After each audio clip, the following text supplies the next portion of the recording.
Although I've got this documented in my books, which I've already shown you guys, I'd like to just go through a quick review of what I'm calling digital physics. And I've got a much simpler definition of digital physics than what the accepted mainstream science version of it is, okay? Here we go. How our digital universe operates in 2 pages, okay? Page number 1, defining matter, space, and distance. All right, here we go. Let's start off with a list of integer numbers. Here's a list. The numbers are 2, 5, and 7. The list indexes are number 1, 2, and 3, right?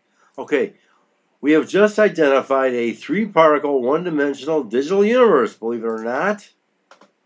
Each entry in the list, you know what entries are? These are records in a list, represents 1 particle. The numeric value of each list entry functions as a pointer to the virtual location the particle is currently positioned in. What I'm doing, I'm introducing a whole bunch of terminology here that I'm using to describe what I'm calling digital physics. So the terminology are like entry, particle, value, pointer, virtual location, and positioned. All right? Now we can visualize what this universe looks like. This little 3-particle universe looks like, okay? Here we go. This is a number line. And here we are. Particle number 1 is positioned in location 2. See? Particle number 2 is positioned in location 5. Particle number 3 is positioned in location 7. Okay? It's pretty simple what I'm saying here. I'm proposing here, right? Okay, now, like I'm saying, we can come up with all this terminology. These, what I'm calling digital physics definitions, we can derive. Okay? Matter. Matter is this list of particles. The particle list itself, that describes matter. Okay? Space. Space is a set of locations that matter can occupy. I'm showing, 9 locations here, but this number line can go to infinity, you know that, although we won't use infinity, but you potentially could. Well, space is the set of empty locations that the matter can occupy, right?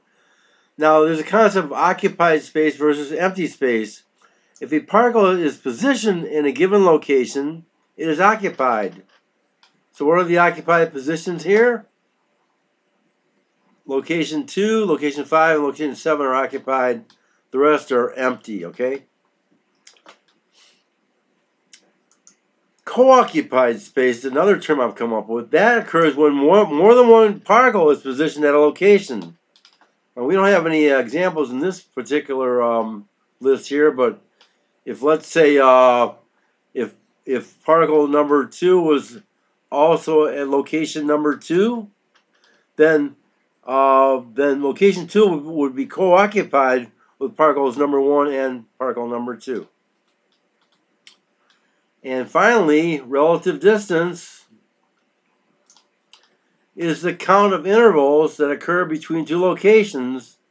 For example, particle number 1 is 3 grid locations, GL is what I use to find that, away from particle number 2, and 5 GL is away from particle number 3.